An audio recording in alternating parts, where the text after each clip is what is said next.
This mouth-watering mutton recipe is simple to make and it's full of flavor. The mutton is tender, juicy, and I love the kick of spiciness. So you don't want to miss on making or trying out this recipe. You're going to start off by prepping your fresh ingredients. That is some tomatoes, onions, garlic, and ginger together with coriander. And also you're going to be using a handful of spices. For your mutton, you're going to clean and chop into bite-sized pieces. And now we are going to start off by marinating our mutton. To your bowl, you're going to add in your mutton, and this is 500 grams of mutton. Then next, I'm going to be adding in some garlic and ginger, which I've crushed together with some spices. Add in a tablespoon of plain yogurt.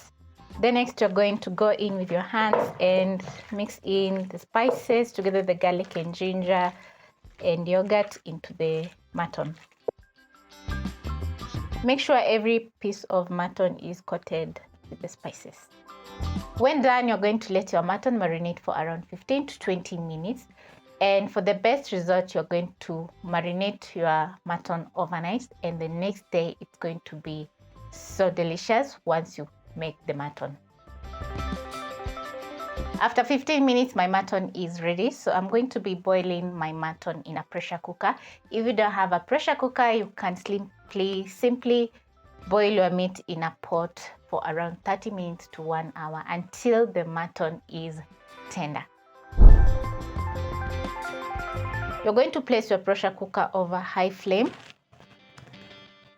Transfer the mutton in the pressure cooker.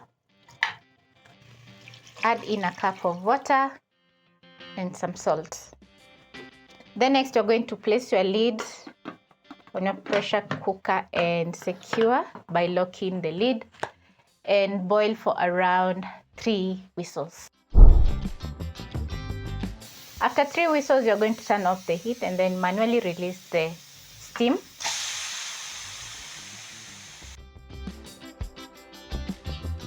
Carefully open the lid of the pressure cooker. And wow, just look at my mutton. This is how it's looking. It's super tender and ready for the next step. As you can see, the water has fully reduced because I added a cup of water.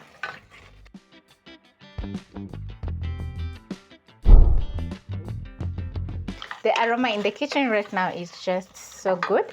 So I'm going to transfer my pressure cooker on another burner and place a cast iron pan.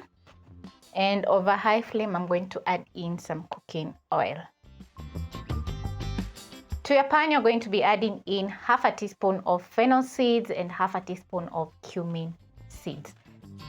Toss the seeds for around 30 seconds to release all the nice flavors from the seeds. When the seeds start to pop, you're going to add in your onion.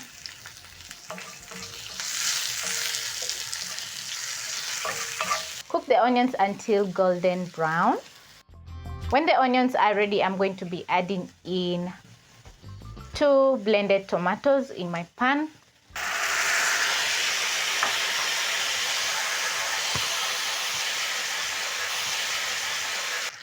Stir in the tomatoes. Then next, you're going to be adding in half a teaspoon of ground ginger, some black pepper, and a seasoning cube.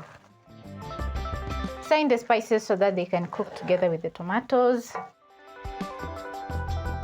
You're going to add in 1 green chili, which I've split in the middle. Then you're going to stir in the tomato sauce.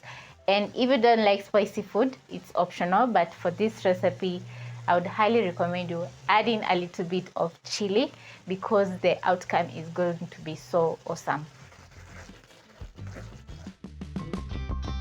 I'm going to let my tomatoes cook.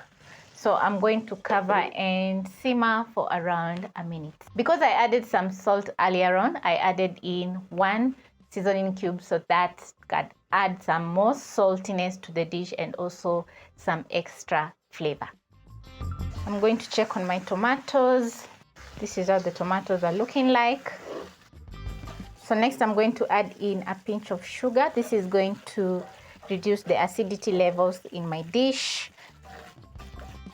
Next, I'm going to transfer in my mutton in my pan. And using a spatula, you're going to stir in until the mutton is fully coated with the tomato sauce. This is how the mutton is looking. I've added in about a third cup of water in my pressure cooker. This is to remove the extra flavor that was left in the pressure cooker together with bits of meat and the marinade. So I'm going to transfer to my pot. This is the point that you check your seasoning. Mine is fully seasoned to perfection. So I'll be simmering my mutton for around a minute. And because I'm making dry fry mutton, I'm not going to be adding any extra water. Check on my dry fry mutton. And definitely this is going to be very delicious. Lastly, I'm going to add in some coriander. This is to garnish my dry fry mutton. Stir in.